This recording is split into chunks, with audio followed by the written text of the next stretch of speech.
Assalamualaikum warahmatullahi wabarakatuh. Sahabat The Keren dimanapun berada, berjumpa lagi kita pada saluran ini. Mudah-mudahan kita semua dalam keadaan sehat walafiat. Dan di tengah kondisi pandemi ini, semoga ini segera berlalu ya kawan-kawan. Nah, saya hanya ingin berbagi cerita sedikit ketika kita lebih banyak kegiatan di rumah ya. Saya tak sengaja menemukan buku yang sering saya baca ketika duduk di bangku kuliah pada waktu dulu. Buku itu berjudul Berpikir dan Berjiwa Besar. Bukunya kecil, tapi judulnya Berpikir dan Berjiwa Besar. Apa yang akan saya bagikan pada kesempatan ini, teman-teman? Di beberapa halaman buku itu ada judul yang cukup menantang bagi saya, yaitu Bagaimana Berpikir dan Bermimpi Secara Kreatif. Itu judulnya. Nah, mari kita luruskan pemahaman yang keliru tentang apa sebetulnya berpikir kreatif itu, teman-teman. Ada yang menganggap bahwa jika sesuatu yang bersifat fenomenal, penemuan yang bersifat mendunia, ya, baru itu dikatakan berpikir kreatif. Padahal ternyata itu tidaklah benar. Ya. Ketika seorang keluarga berpenghasilan rendah misalnya, tapi kemudian dia mencari cara untuk bagaimana anak-anaknya bisa kuliah, itu ada salah satu contoh berpikir kreatif. Ketika sebuah keluarga tinggal di rumah yang sederhana, kemudian dia mencari cara untuk bisa menata rumahnya dengan baik, dan dari kesederhanaannya itu kemudian menjadi indah dan menarik untuk dilihat, itu pun berpikir kreatif. Ketika petani disibukkan dengan harus dia mengusir hama tanamannya, salah satunya burung, ya.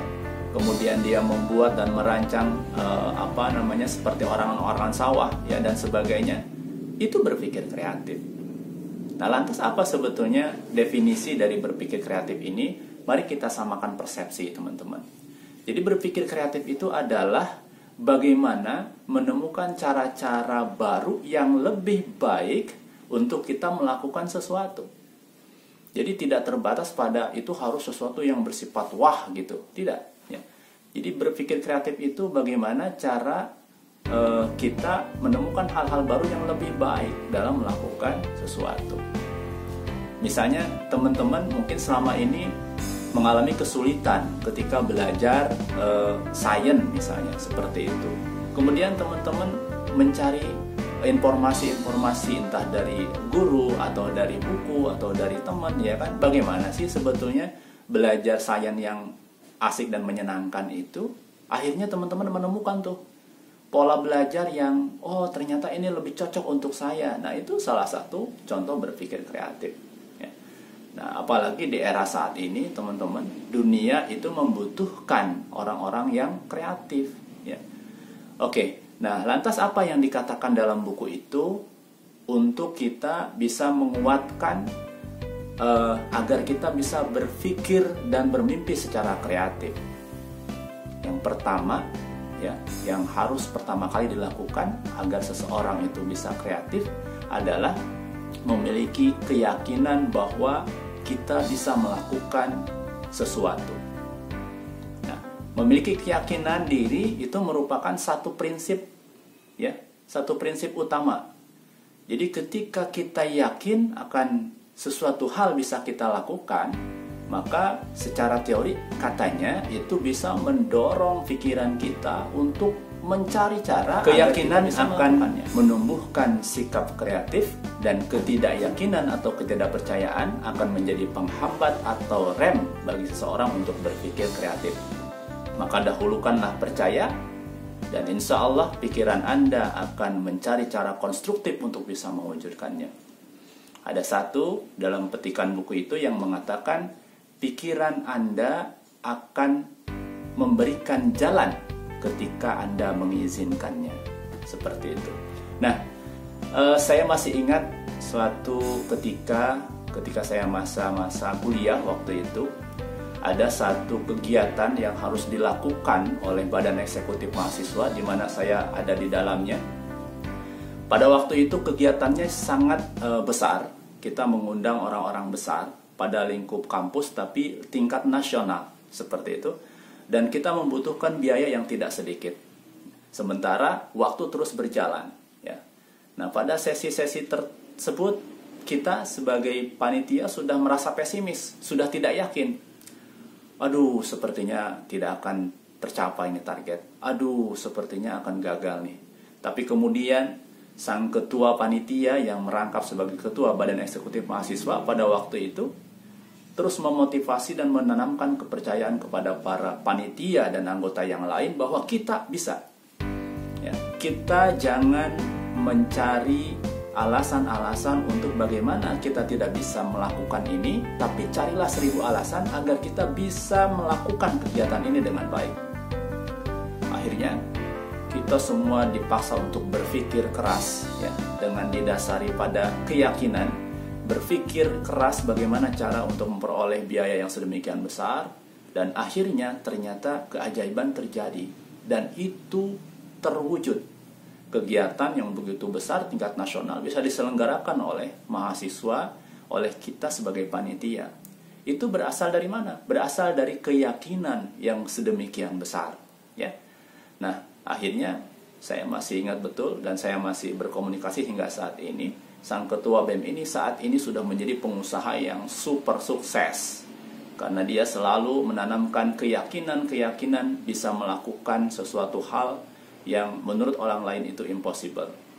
Bahkan terakhir saya melihat status dia mohon didoakan agar target zakat dia itu minimal 2 miliar, teman-teman.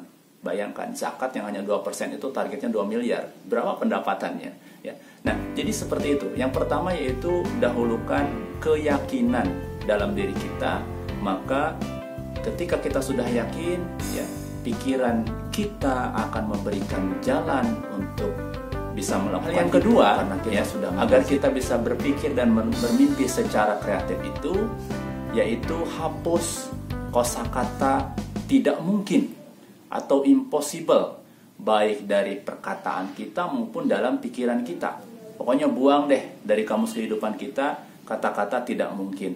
Karena kata-kata tidak mungkin atau pikiran yang mengatakan bahwa kita tidak bisa melakukan itu akan terus menjadi penghambat kita untuk bisa mencapai kesuksesan, ya. Karena ada buku yang pernah saya baca itu, ada hukum law of attraction, hukum gaya tarik.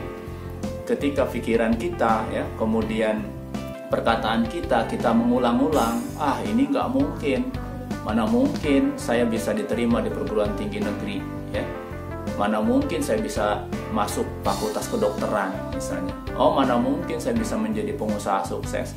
Ketika itu terus diulang-ulang, maka alam pun akan mendoakan, teman-teman, dari hukum law of attraction itu, ya. Ya sudah, dan itu benar-benar akan terjadi, ya. Dan kita tidak akan bisa masuk perguruan tinggi, tidak akan bisa masuk fakultas kedokteran. Jadi hapus kosakata tidak mungkin dalam kehidupan kita, ya. Setuju? Karena kata-kata tidak mungkin itu adalah sebuah awal dari kegagalan, ya. Ketika kita terus memikirkan tidak mungkin, maka akal kita disibukkan untuk mencari alasan bahwa kita tidak bisa melakukan ini, ya. Padahal kalau kita mengizinkan pikiran kita, maka akan berusaha pikiran kita itu mencari cara konstruktif atau cara yang sangat hebat untuk bisa mewujudkan impian-impian kita, ya. Nah, jadi begitu sahabat Dokren, mudah-mudahan perjumpaan kita ini membawa makna, dan saya doakan semoga kita senantiasa menjadi orang-orang yang terus menggali akal dan pikiran kita, karena kita sudah dibekali oleh Sang Maha Kuasa bahwa kita adalah makhluk terbaik, ya, yang diciptakan di alam ini, agar kita terus berusaha untuk mengoptimalkan, ya, kreativitas dan pikiran kita. Karena suatu saat nanti pikiran dan akal kita akan dimintai pertanggungjawabannya. Oke, sahabat Dokren, selamat beraktivitas dan menjadilah orang-orang yang kreatif. Jangan takut kita tidak bisa, tapi yakinkan dalam diri kita bahwa kita mampu dan kita yakin bisa melakukan hal yang kita impikan. Terima kasih. Sampai berjumpa kembali di sesi berikutnya. Assalamualaikum warahmatullahi wabarakatuh.